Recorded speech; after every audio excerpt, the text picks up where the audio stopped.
I-disqualify sila mga kababayan. Hindi na sila bibigyan pa ng kontrata. Naka-blacklist na sila. Tapos kayo ngayon, simula na ng inyong paghihirap. Sumobra kasi. Yan mga kontraktor, mga negosyante yan. Siyempre, kailangan mga kababayan may tubo. Huwag naman yung kalahati ang tubo. Di ba? Sa mga kontrata, ang gobyerno normal, may mga suppliers, may mga kontraktor sa kung ano-anong pangangailangan ng gobyerno. Lalo na sa mga infrastructure. Ang problema po, kung more than half yung tubo, kasi pinag-ati-ati, nakikihati naman yung mga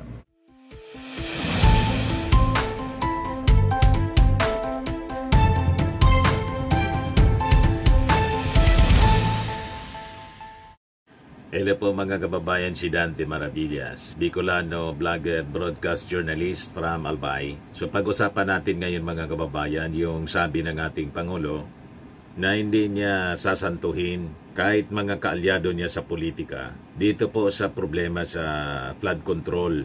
Kasi pinapaimbestiga na niya ang mga sangkot sa mga palpak na flood control projects na siguro karamihan po ghost project. Matindi po. Ito yung rason kung bakit kahit bilyon-bilyon na pondo na mga kababayan ang inallocate, lalong lumala yung problema sa pagbaha. Ang binabaha kasi po yung mga bulsa ng mga opisyal. Bumaan ng bilyon-bilyon na kwarta. Sabi ng ating Pangulo, may mga pangalan niya ako. Yan inis na yung ating Pangulo. I have names of those responsible for flood control mess. Yung Congress po, nagsasagawa ngayon ng investigation. But before ko ibigay sa inyo mga kababayan yung full story ng balitang yan, para mapag-usapan natin po, click subscribe muna dito sa ating YouTube channel and hit the notification bell para lagi po kayong updated sa mga kaganapan dito sa ating bansa. At saka, dito muna pala tayo mga kababayan sa ating joke time portion para lagi lang tayong masaya kahit punong-puno ng problema, di ba? Padala to ni Polbes A. Los Viminda. Ang eksena po nasa jeep, siksikan yung jeep ng mga pasahero. Ngayon may biglang nautot. Sabi ng mga pasahero, ala naman, ang baho. Sino ba yung nautot? Siyempre, walang umaamin. Ngayon, sabi ng driver, "Oy, ikaw na umutot, bayad ka na ba?" Biglang sumagot yung isang matanda na pasahero. Sabi ng matandang pasahero, "Aba oy, nagbayad na ako ha." Napaamin.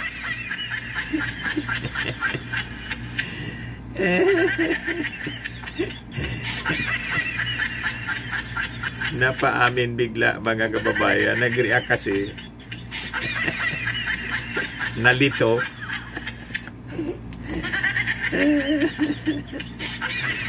Diba? Anyway, matik na 200 pesos. Kasali ka na rin sa ating monthly draw. Pag nabunot yung pangalan po ninyo, 5,000 pesos. Pag hindi, kasali ka pa rin sa grand draw natin sa December, 10,000 pesos po yung mananalo. So, balikan natin itong ating topic mga kababayan, kasi inis na po yung ating Pangulong Bongbong Marcos. Isinisisi sa kanyang administrasyon ang matinding mga pagbaha noong mga nakalipas na araw at taon. Yung gobyerno po allocate ng bilyon-bilyon na pondo, pero hindi man po maramdaman ng ating mga mamamayan yung epekto ng pinatayo na mga flood control projects. Ang nakakaramdam lang po ng epekto yung mga kurakot. Mga kurakot na opisyal, kasabwat siyempre yung mga contractors. Ganon yan Kaya pinapaimbestiga po ng ating Pangulong Bongbong Marcos kung sino ito na mga responsible. Pero sabi niya, I have names of those responsible. Yun ang kanyang sinabi sa part 1 of the 3rd episode ng PBBM podcast na may titulong Sa Likod ng Sona na unang pinalabas kahapon. Yung sabi ng ating Pangulo, we already have some names that are coming up, which will be, first of all, contractors, whose poor work is very obvious. So we will put them on a blacklist. They can no longer contract with the government. Sabi po ng ating Pangulo. I-disqualify sila, mga kababayan. Hindi na sila bibigyan pa ng kontrata. Naka-blacklist na sila. Tapos kayo ngayon, simula na ng inyong paghihirap. Sumobra kasi. Yan mga kontraktor, mga negosyante yan. Siyempre, kailangan, mga kababayan, may tubo. Huwag naman yung kalahati ang tubo. Di ba? Sa mga kontrata, ang gobyerno normal, may mga suppliers, may mga kontraktor, sa kung ano-anong pangangailangan ng gobyerno. Lalo na sa mga infrastructure. Ang problema po, kung more than half yung tubo, kasi pinag-ati-ati, nakikihati naman yung mga politiko. Yan ang problema dyan, mga kababayan. And worse, dito sa mga flood control projects, karamihan dyan, ghost, dinadaya nila, reported siya na completed, wala mang nangyari sa proyekto, wala mang ginawa. Plus na pagnanakaw ng pera ng bayan, may mga kasabwat siyempre. Hanggang sa Commission on Audit, may mga kasabwat sila para palusutin, ati-ati sa pera ng bayan. Ang daming yumaman na mga contractors, pati mga politiko. Yan ang rason, mga kababayan, kung bakit kada eleksyon, massive yung vote buying. Yan mga nagpupondo sa vote buying po, mga contractors nila. You see, alam na natin yan. Matagal ng panahon ganyan, mga kababayan, ang kalakaran. So sabi ng ating Pangulo, these companies will be required to explain how they use the funds for the projects. If they cannot explain properly, we will have to take it to the next step. Kaya sabi ng ating Pangulo, not even allies would be spared in the crackdown on corrupt officials involved in substandard or ghost flood control projects. The President also signaled that investigations will not be limited to flood control projects, citing a World Bank estimate that 20% of the country's annual budget is lost to corruption. Yan po na kontrata ng gobyerno. May corruption yan sigurado. Laging may tungpats. Mga office supplies. Kung anong mga pangailangan ng gobyerno, laging may patong. Pagbili ng mga vehicles, laging may patong. Ang gobyerno po, hindi tumatawad. Yang bidding po, kadalasan po, drama man lang po ang bidding.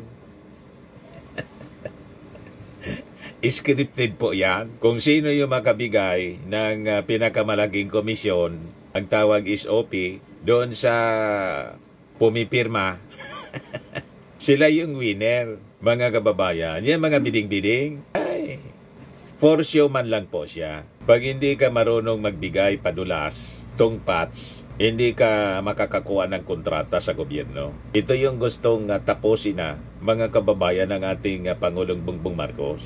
Kasi walang mangyayari pag laging ganon ang sistema po. Kaya hindi umunlad yung ating bansa. Ito pa lang na mga repairs na mga kalsada, dito nga sa amin po, ang daming mga kalsada, hindi natin maintindihan. Hindi pa man po sinisira para gumawa ng bago. Sabi nga ng mga observers, kung ganon, pinipirwisyo na lang naman ninyo yung tao. Imbis gumawa kayo ng mga bagong kalsada, yung dating kalsadang maayos pa naman, hindi pa man lubak-lubak, sinisira para palitan ng bago. Ina-istorbo mo pa yung mga motorista.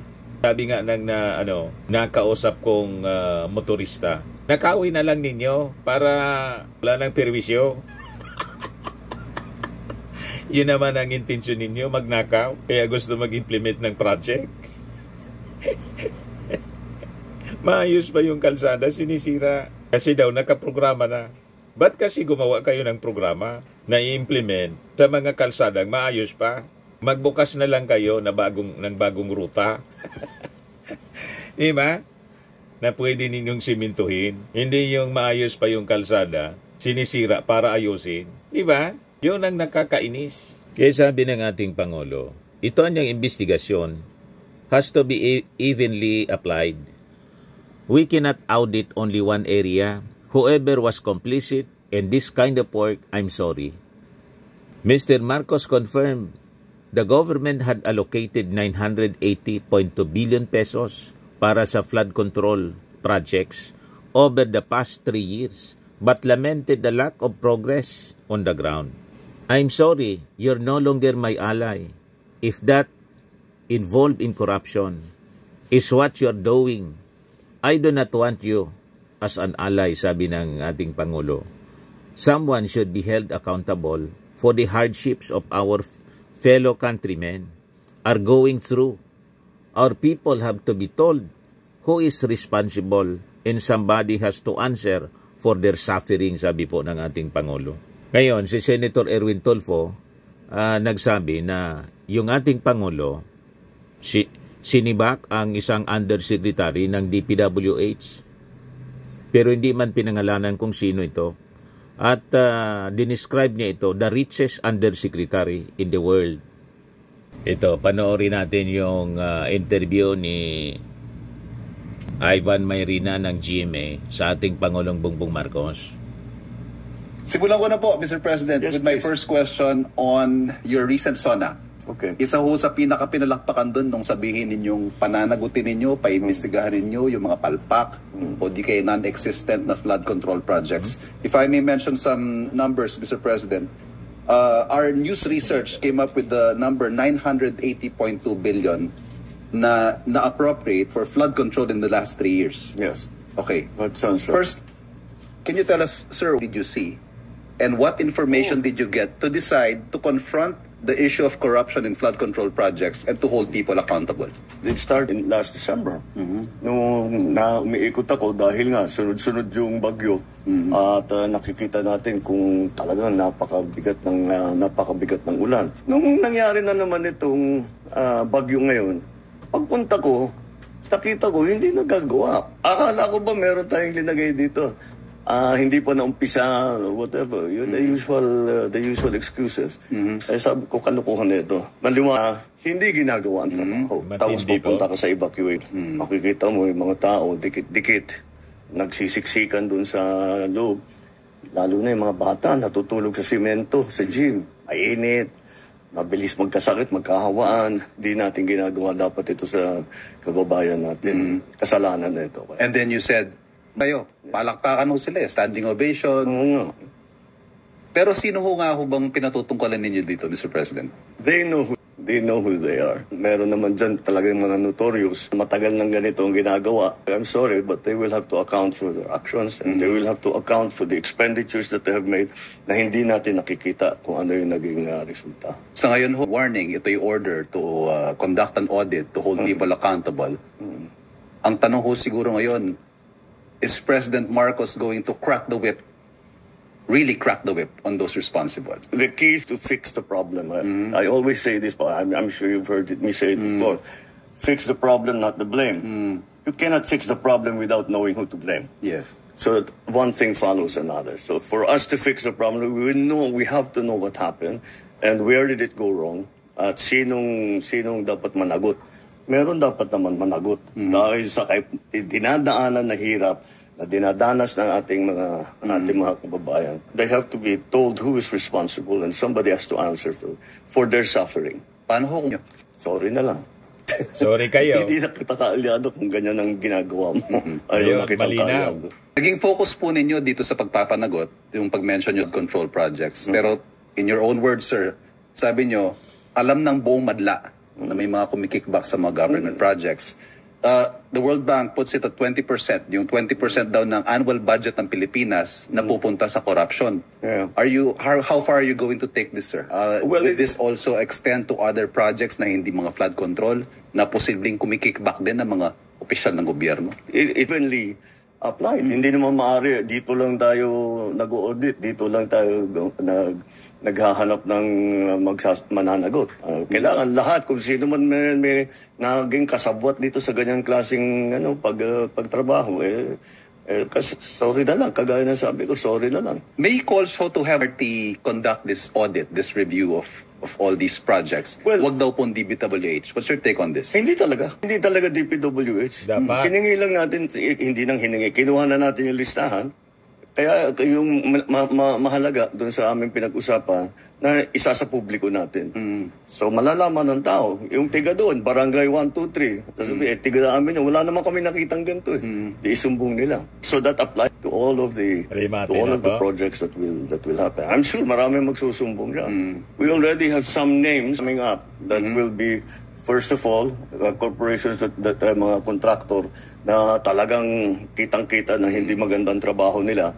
So, we will put them on a blacklist. Hindi na sila pwedeng magkontrata sa gobyerno. Number 2, lahat ito, yun na nga, kakasuhan natin. Sabihin natin, saan napunta yung pondong ito? Saan napunta sa ganyan?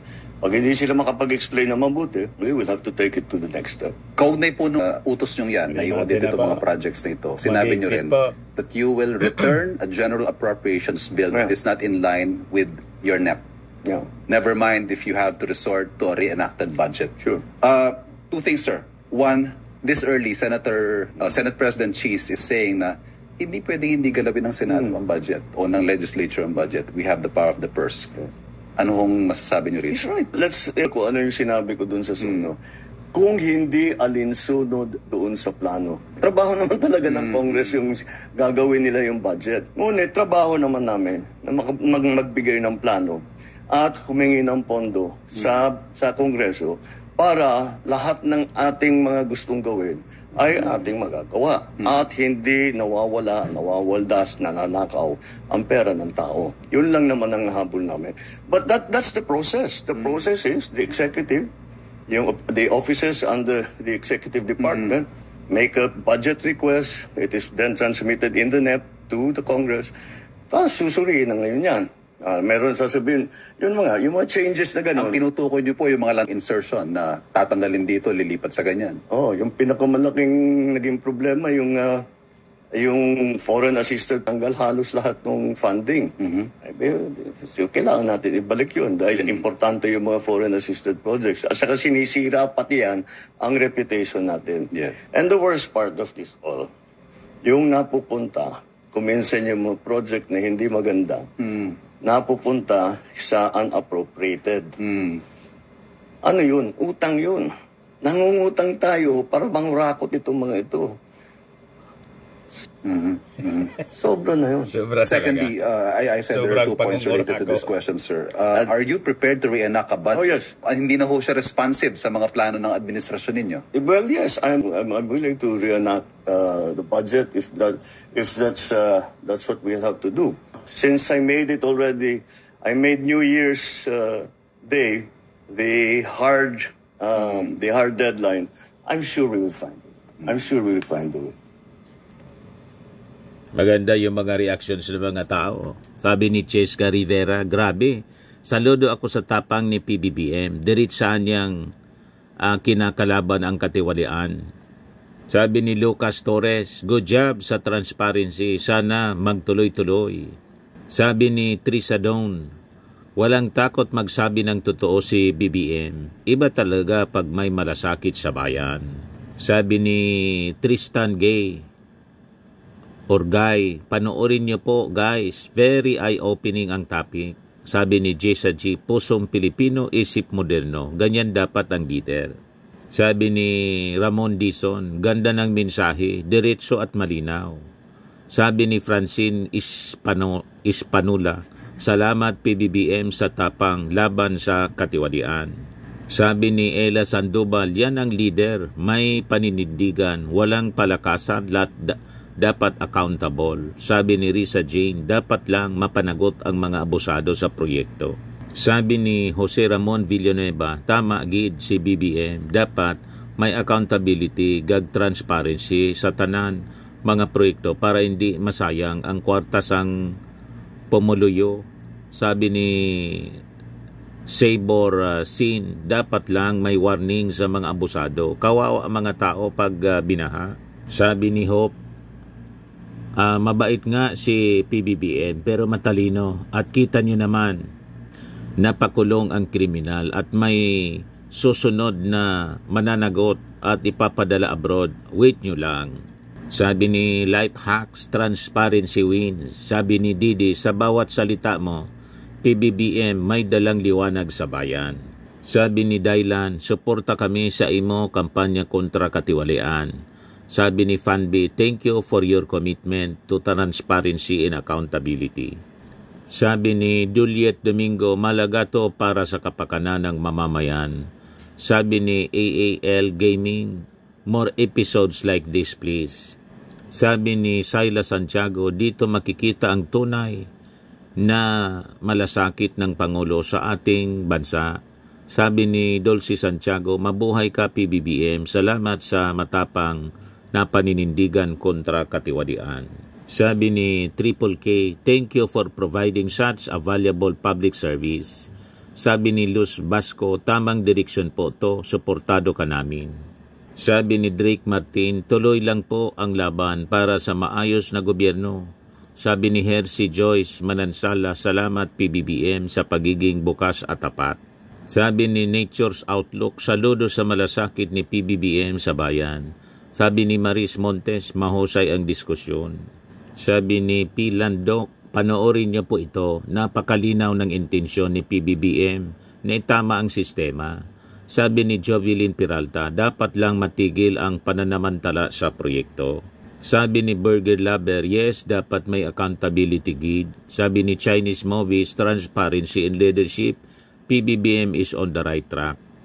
Sabi ni Car Mator Solid, salute to PBBM for standing firm against graft and inefficiency. Sabi ni Miguel Pomoy, ang galing ng pagka-explain sa podcast, napakalinaw. Sabi ni Speed Street, at least may plano si PBBM para iwas korupsyon sa mga projects na dapat makatulong. Sabi ni Renz Cruz, saludo ako sa paninindigan ni PBBM laban sa korupsyon.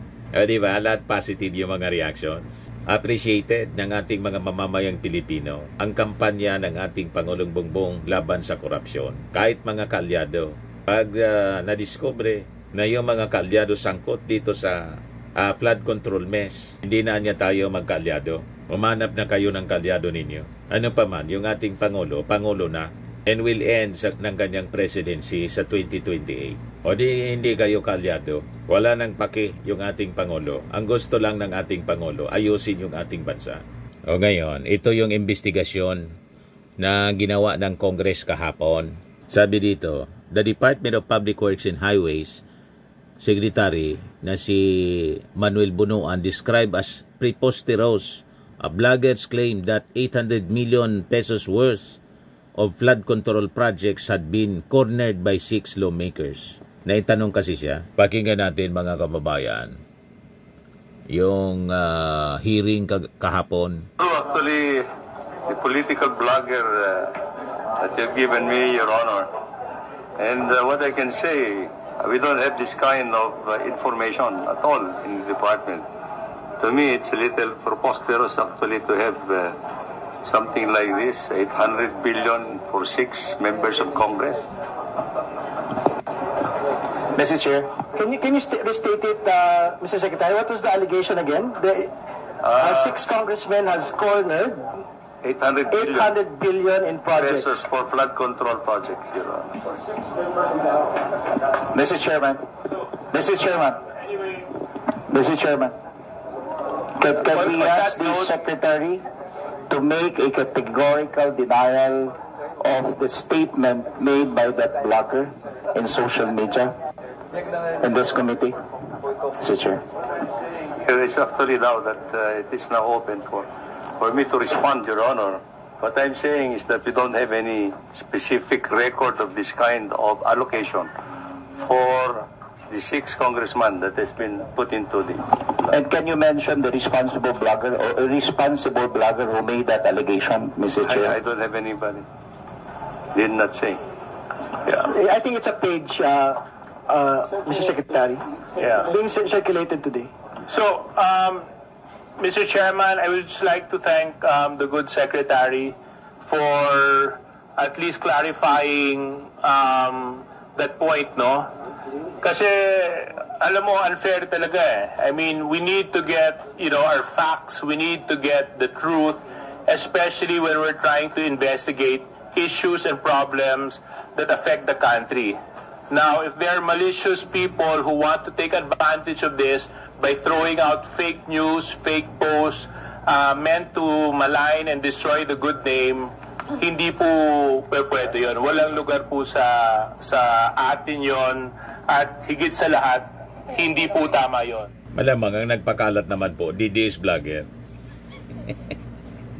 Diba? Gusto nilang gamitin itong utos ng ating Pangulong Bongbong Marcos na mag-imbestiga dito sa mga problema sa flood control para guluhin yung objective ng ating Pangulong Bongbong at pag-away-awayin ang mga nasa administrasyon. Divide and conquer eh. Diba? Ganon ang strategy po. Sa mga naghanap ng malinis and spacious fitness gym, pumunta lang po kayo sa aming Colossal Fitness Gym. We also offer Grab Car Rental with our brand new 2023 model ng Toyota Innova. We also accept booking for those who are planning to travel via PAL, Cebu Pacific, and other airline companies, local and international, and bills payment for Meralco Bills, PLDT, Aleco Bills, etc. Ang Colossal Fitness Gym is located at 3rd floor Security Bank Building, Landco Business Park, Legazpi City, Albay. For inquiries, look for Chilon Maravillas. Contact number 0966-802-0949. Yan yung aming Innova. Lagi na pong matao sa amin. Pati mga foreigners po, tingnan ninyo. Mga British tourists sila. Ang lalaki ng katawan na, mga kababayan, nag-gym sa amin. Ito naman po, Indian National. Ito mga mga European sila. Ito naman yung bago naming product na binibenta online, Eye Glow Serum. Whitening po siya galing sa South Korea. Tingnan ninyo yung epekto sa aking anak na architect entrepreneur, Riz Maravillas. For inquiries, look for Riz Maravillas on FB. Ito naman po yung Firmax Firming and Lifting Cream.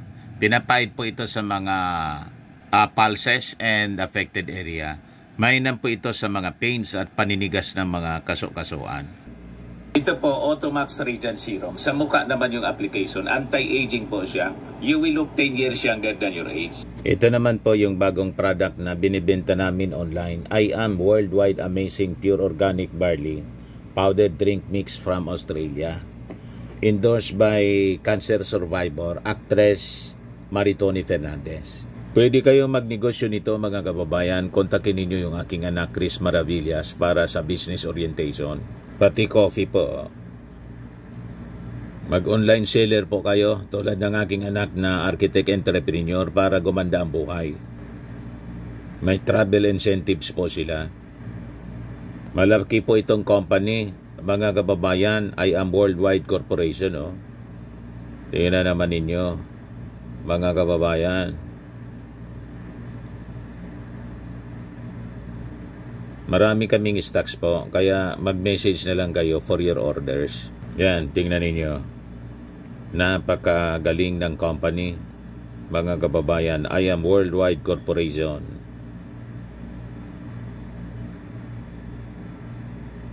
Yung mga health benefits niya po, boost immunity, improves digestion, enhances energy levels, packed with antioxidants, prevent cancer. For your business inquiries and orders, look for Riz Maravillas po. Pwede din po sa akin. Sa mga mahilig po sa mga imported bags and wallets, dumiretso na lang po kayo kay Ma'am Aileen Rosales, Aileen Closet po. Nakabase siya po sa Amerika.